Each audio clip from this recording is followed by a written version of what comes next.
नमस्कार दोस्तों। आज की हमारी कहानी अच्छी लगे तो प्लीज हमारा चैनल सब्सक्राइब करें।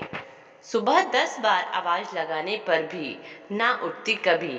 आज 6 बजे उठकर चाय बनाने लगी, अखबार ले आई, पौधों को पानी दे दिया, पापा को मॉर्निंग वॉक पर जाने के लिए जगाने आ गई। आखिर ये चक्कर क्या है? घर के सब लोग पल्लवी को बड़ी आश्चर्य मुद्रा में देखे जा रहे थे। जब सबके सब्र का बांध टूट गया तो उसने मासूम से लहजे में कहा, वहां ससुराल में थोड़ी कोई होगा मेरे आगे पीछे घूमने के लिए। शादी फिक्स हुए अभी 3 महीने ही हुए थे और पल्लवी की समझ में इतना परिवर्तन। बेटी को बड़ी होते देख सब खुश भी थे और दुखी भी। शादी हुई, पल्लवी अपने नए घर आई। सुबह नींद नहीं खुलेगी सोचकर वह पूरी रात नहीं सोई। जल्दी नहा धोकर पूजा कर अपनी पहली रसोई की तैयारी की सोचने लगी। क्या बनाऊं जो सबको अच्छा लगे, बच्चों को भी पसंद आए। इस कश्मकश में लगी थी कि एक सहज मीठी सी आवाज आई, पल्लवी तुम इतना जल्दी क्यों उठ गई बेटा? राहत का चस्का था उन स्वरों में। पल्लवी ने पीछे मुड़ के देखा तो सासू माँ हाथ में शादी के हिसाब की कुछ पन्ने लिए खड़ी थी। शादी की दौड़ भाग में कितना परेशान हो गई होगी, फिर घर वालों की याद भी आ रही होगी। ऐसे में अगर नींद पूरी नहीं करोगी तो अपनी तबीयत बिगाड़ लोगी। सासू माँ ने हिसाब के पन्नों को टेबल के ड्रॉर में रखते हुए कहा, ये क्या? ये तो बिल्कुल वैसी नहीं है जैसा मैंने सोचा था। मैं तो पिछले कितने महीनों से जल्दी उठने की प्रैक्टिस कर रही थी और यहाँ तो कुछ और ही हो गया। मेरी पूरी पढ़ाई घर से दूर रहकर हुई थी, हॉस्टल में, जिस कारण मैं घर के कामों में उतनी कुशल नहीं थी जितना एक नई बहू को होना चाहिए। पहली रसोई में एक रोटी बनाए जाने का रिवाज है हमारे यहाँ। आटा ज्यादा गीला हो जाने की वजह से रोटी उतनी गोल नहीं बनी जितनी बननी चाहिए। मन में बहुत डर लग रहा था, बहुत बुरा भी लग रहा था।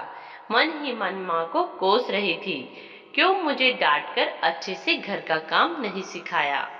सुबह की रस्म जैसे तैसे हुई। सब लोगों के लिए खाना बनाने की तैयारी हो रही थी। मैं किचन में खड़ी समझने की कोशिश कर रही थी कि कुछ प्रयास मैं भी करूं खाना बनाने का। तभी वही आवाज वापस आई, पल्लवी देखो आज मैं क्या बना रही हूँ। मटर पनीर की सब्जी, गाजर का हलवा और लच्छे पराठे। ये क्या? ये सब तो मेरी पसंद के सामान है, मेरी फेवरेट डिशेज। समझ में नहीं आ रहा था, कोई सपने में तो नहीं कह रहा। नहीं नहीं, ये तो सासू माँ ही बोल रही है। मेरे थोड़े सहमे, थोड़े डरे, थोड़े विस्मयी भावों को शायद भाप लिया था उन्होंने। वो मेरे पास आई और मुझे बिठाकर बोली, शादी लड़की की परीक्षा नहीं है पल्लवी, जहाँ कदम कदम पर उसे किसी टेस्ट में पास होने पर नंबर दिए जाए। तुम्हारी शादी केवल मेरे बेटे से नहीं हुई है। जितनी तुम्हारी खुशियों की जिम्मेदारी मेरे बेटे की है उतनी हमारी भी।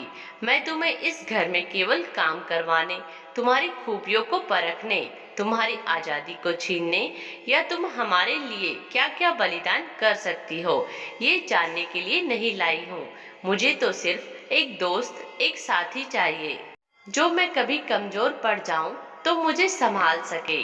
धागे का वो हिस्सा चाहिए जो घर के सारे मोतियों को प्यार और स्नेह की माला में पिरोए रखे। मैं नहीं मानती कि बहू को सुबह जल्दी उठकर नहा धोकर पूजा कर लेनी चाहिए या उसे खाना बनाने में दक्षता हासिल होनी चाहिए। अगर उसे कुछ आना चाहिए तो वो है प्यार करना, परिवार से, छोटे छोटे बदलाव से और सबसे जरूरी खुद से। हाँ, बिल्कुल ठीक सुना तुमने। जब तक तुम खुद से प्यार नहीं करोगे तुम खुश नहीं रह पाओगी। ये शादी तुम्हारे सपनों की कुर्बानी नहीं है बेटा, तुम्हारे सपनों की उड़ान है। हम सब तुम्हारे साथ हैं, हर कदम, हर पल, हर समय। और आज हमारे परिवार में एक नए सदस्य का स्वागत हम उनकी बनाई हुई पसंदीदा खाने से करके कर रहे हैं। आज पल्लवी की शादी को 9 साल हो गए हैं, लेकिन उसने अपनी शादी से जो सबसे अनमोल रिश्ता कमाया था वो था माँ। हाँ, वही सासू माँ अब माँ बन गई थी।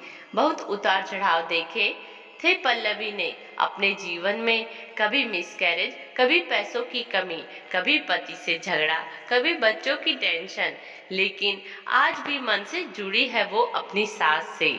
हर पल वो यही कामना करती है कि जब उसका बेटा बहू लेकर घर आए तो वो उसकी सास जैसी सास बन सके, या उनका अंश ही सही। समाज के कुछ हिस्सों में एक भी सास माँ बनने में विश्वास नहीं रखती, पर मेरी गुजारिश है, जब हम किसी लड़की को घर में लाए तो उसको उसकी कमियों के साथ स्वीकार करें।